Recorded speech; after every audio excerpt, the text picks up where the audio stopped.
இலங்கையில் சட்டத்துறை ஜாம்பவானாக இருக்கிற ஜனாதிபதி சட்டத்தரணி கனகநாயகம் கனகேஸ்வரன் உட்பட மேடையில் இருக்கிற பத்திரிகையாளர்கள், அரசியல்வாதிகள் எல்லோரையும் அன்போடு விழித்து கொண்டவனாக இங்கு இந்த நூல் வெளியீட்டுக்கு பிறகு எனக்கு கதைக்க கிடைப்பது ஒரு பாக்கியம் என்று நினைக்கிற அதே நேரம், நேற்றே இந்த நூலின் பிரதி ஒன்றை என்னுடைய சகோதரர் என்னிடத்திலே கையளித்த போது இதை முழுமையாக வாசிக்கிற, ஏன்னால் பாரதியை நேசிக்கிற யாரும் இதை வாசிக்கிற போது பாரதியுடைய குணவியல்புகளையும் எல்லாத்தையும் அறிந்து வைத்ததுடன் கூட அவருடைய ஆளுமையின் வித்தியாசமான பக்கங்களை இதில் நாங்கள் பார்க்கலாம்.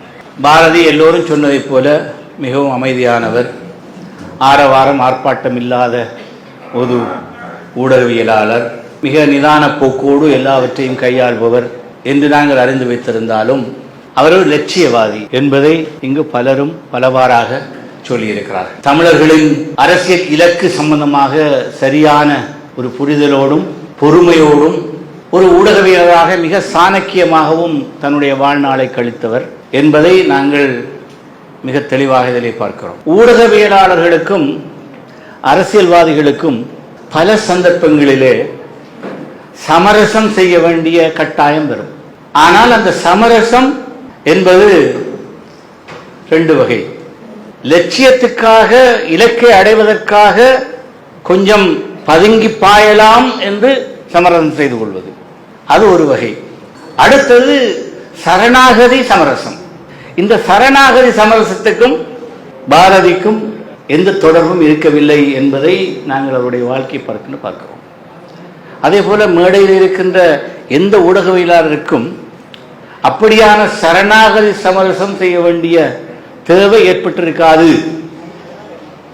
என்று நான் நம்புகிறேன். இருந்தாலும் என்றால் ஊடகத்துறையிலே ஊடக சொந்தக்காரர்களுக்கு என்றும் ஒரு அரசியல் இருக்கிறது, ஊடக நிறுவனங்களுக்கும் அரசியல் இருக்கிறது, அரசாங்கங்களுடைய பத்திரிகை நிறுவனங்களில் பணியாற்றுவருடைய கதி கடும் கஷ்டமான கதி. அதை புரிந்து கொண்டுதான் நாங்கள் அவர்களை பற்றி பேச வேண்டும்.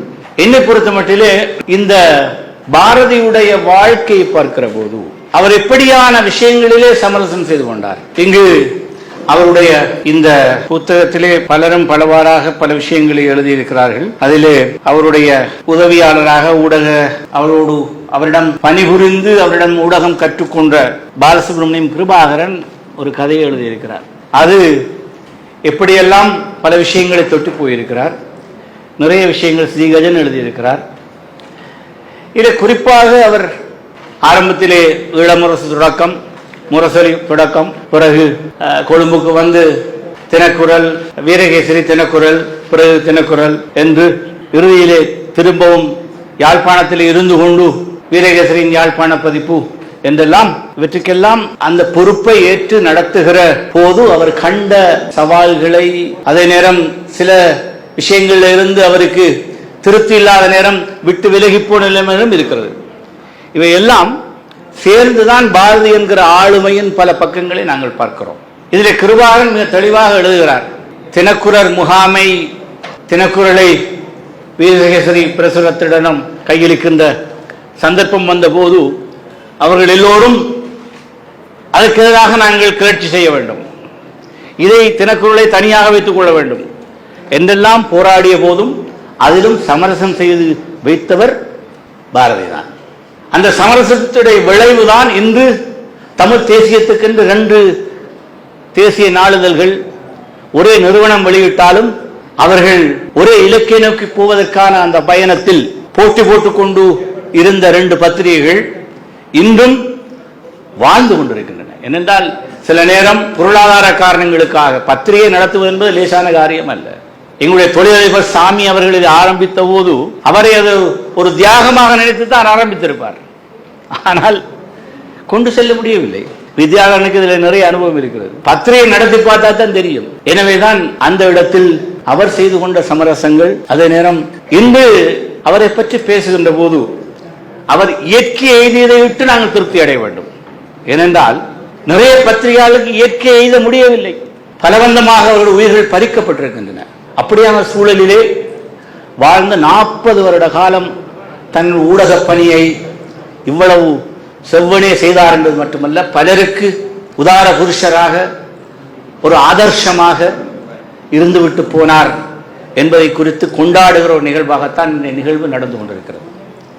எனவே இன்று நான் சொன்ன மாதிரி இந்த சமரசம் செய்வது என்பது அரசியலில் சில நேரம் அவசியமாக போகலாம். ஆனால் சமரசம் செய்யாமல் இருக்கின்ற போது அது உங்களுக்கு நிறைவான அமரத்துவத்தையும் கொண்டு தரும். அதற்கு ஈரானுடைய ஆன்மீக தலைவர் பெரிய உதாரணம். அமெரிக்க ஏகாதிபத்தியத்திடம் சமரசம் செய்து கொண்டிருந்தால், அணுவாயுத தயாரிப்பிலிருந்து நாங்கள் விலகப் போகிறோம் என்று ஏற்றுக்கொண்டிருந்தால் இந்த உயிர் வாழ்ந்திருக்கலாம்.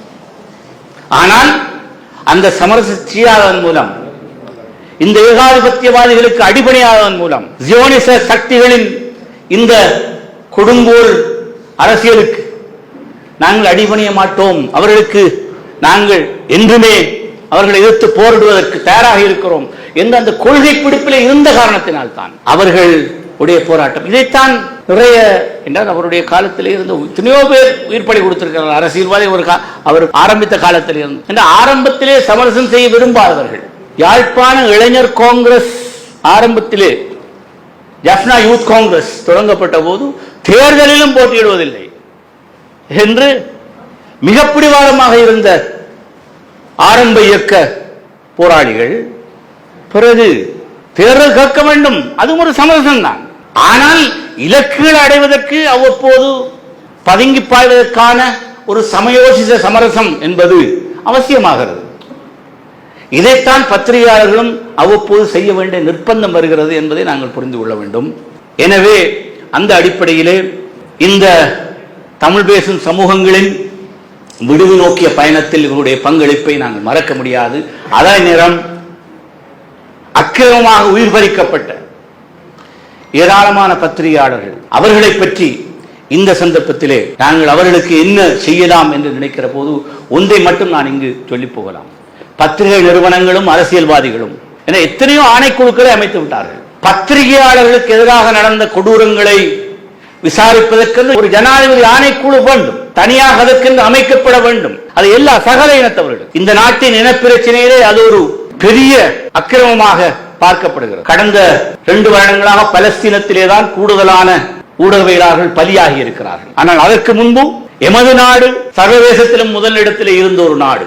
எனவே ஊடகவியலாளரின் உயிர்கள் பறிக்கப்பட்டது சம்பந்தமாக ஒரு ஜனாதிபதி ஆணைக்குழு நியமிக்கப்பட வேண்டும். இன்று உளவுத்துறையின் பிரதான அதிகாரிகள் எல்லாம் கைது செய்யப்படுகிறார்கள். இதுக்கு பின்னாலே என்னென்ன சதிகள் நடந்தது என்ற விசாரணைகள் எல்லாம் நடக்கிற அதே நேரம், ஈஸ்டர் குண்டு தாக்குதலுக்கு பின்னாலே என்ன சதி இருந்து பார்க்கின்ற அதே நேரம், இந்த 4-5 தசாப்தங்களாக பலியான ஊடகவியலாளர்கள் குறித்த ஒரு ஜனாதிபதி ஆணைக்குழு அமைவது இன்றியமையாது, அவசியமானது. அதன் மூலம் மிகப்பெரிய சரித்திரம் எழுதப்படும். அதுக்கு பின்னாலே இருக்கிற சதிகள் அம்பலத்துக்கு வரும் என்பதை சொல்லி அன்புடன் விடைபெற்றுக் கொள்கிறேன். நன்றி.